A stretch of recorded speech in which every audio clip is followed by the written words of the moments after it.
부산 강서 선악동 강변에 세계적인 수변 도시 에코 델타시티가 올 연말 착공에 들어갑니다. 국토교통부가 지난 5일 에코 델타시티 조성 사업에 대한 실시 계획을 최종 승인했습니다. 부산시가 내년도 국비 확보에 총력을 기울이고 있습니다. 지난 11일 새누리당 부산시당과 당정협의회를 갖고 내년도 국비 확보 방안 등을 집중 논의했습니다. 기록적인 집중호우로 엄청난 피해를 입은 부산 기장군과 금정구, 북구 세 곳이 특별 재난지역으로 지정됐습니다. 정부는 지난 5일 이곳을 특별 재난지역으로 최종 선포했습니다. 안녕하십니까. 다이내믹 부산 뉴스 오늘 첫 소식입니다. 부산 강서 서낙동 강변에 세계적인 수변 도시 에코 델타시티가 들어섭니다. 국토교통부가 지난 5일 에코 델타시티 조성 사업에 대한 실시 계획을 최종 승인했습니다. 올 연말 착공에 들어가 2018년 완공할 계획입니다. 부산시는 에코 델타시티가 들어서는 서낙동 강변을 문화와 예술, 첨단 산업이 어우러진 복합 국제 물류 도시로 조성할 계획입니다. 에코델타시티 사업은 친환경 주거와 문화, 예술, 레저, 첨단 산업이 어우러진 복합형 수변 도시로 개발하는 대형 프로젝트입니다. 부산 강서구 명지동과 강동동, 대저 2동 일대의 11.88제곱킬로미터, 약 360만 평 부지로 해운대 신도시의 4배 규모입니다.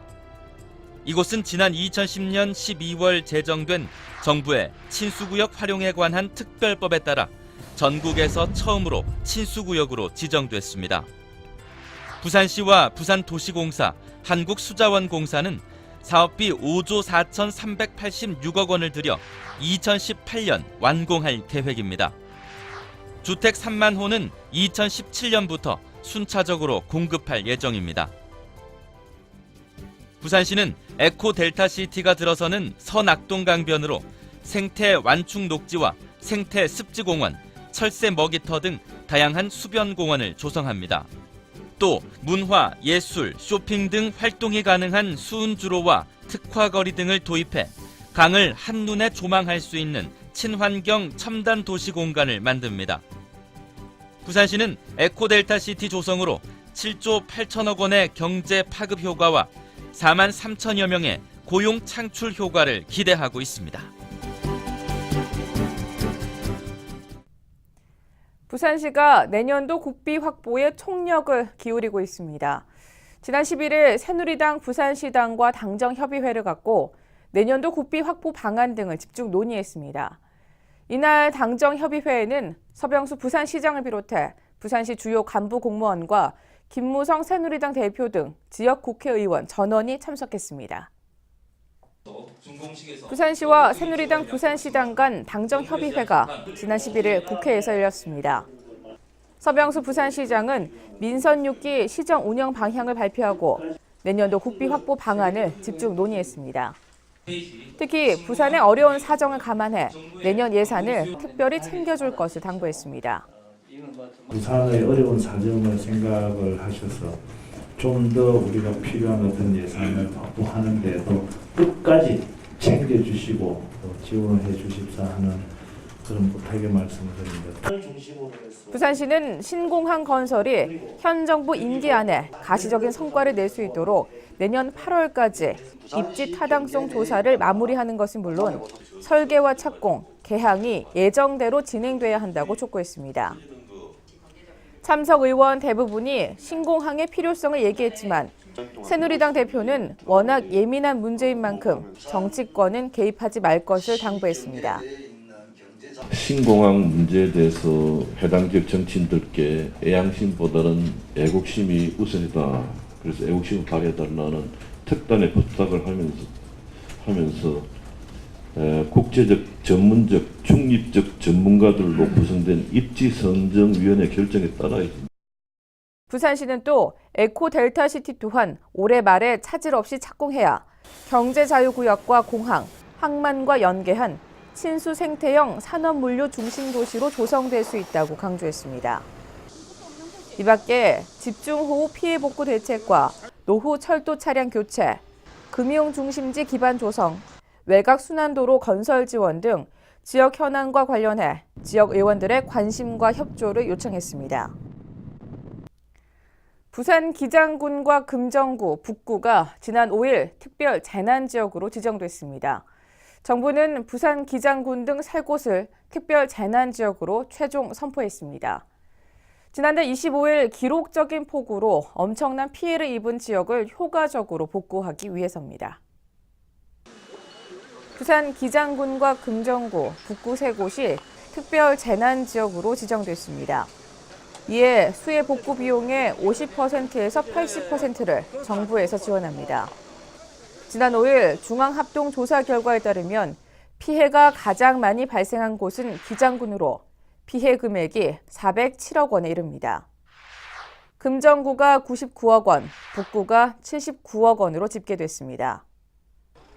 수해 피해 주민들은 재난구호와 재난복구 비용 부담 기준에 따라 주택이 침수된 경우 세대당 100만 원, 주택이 전부 파손되거나 유실된 경우 동당 900만 원, 반만 파손된 경우 450만 원의 재난지원금을 받습니다. 또 국세 납기 유예와 건강보험료, 지방세 감면, 전기요금, 통신요금 감면 등 혜택을 제공합니다. 유실되거나 매몰된 농경지와 침수된 어선도 기준에 따라 재난지원금을 지원합니다. 이번 특별 재난지역 선포는 피해 발생 11일 만에 이뤄졌습니다. 통상 3개월 이상 걸리던 것에 비하면 매우 신속한 조치로 서병수 부산시장이 수해 발생 직후 피해 지역을 돌며 직접 현황을 파악하고 바로 정부에 적극 건의한 것이 효과를 발휘했다는 평가입니다.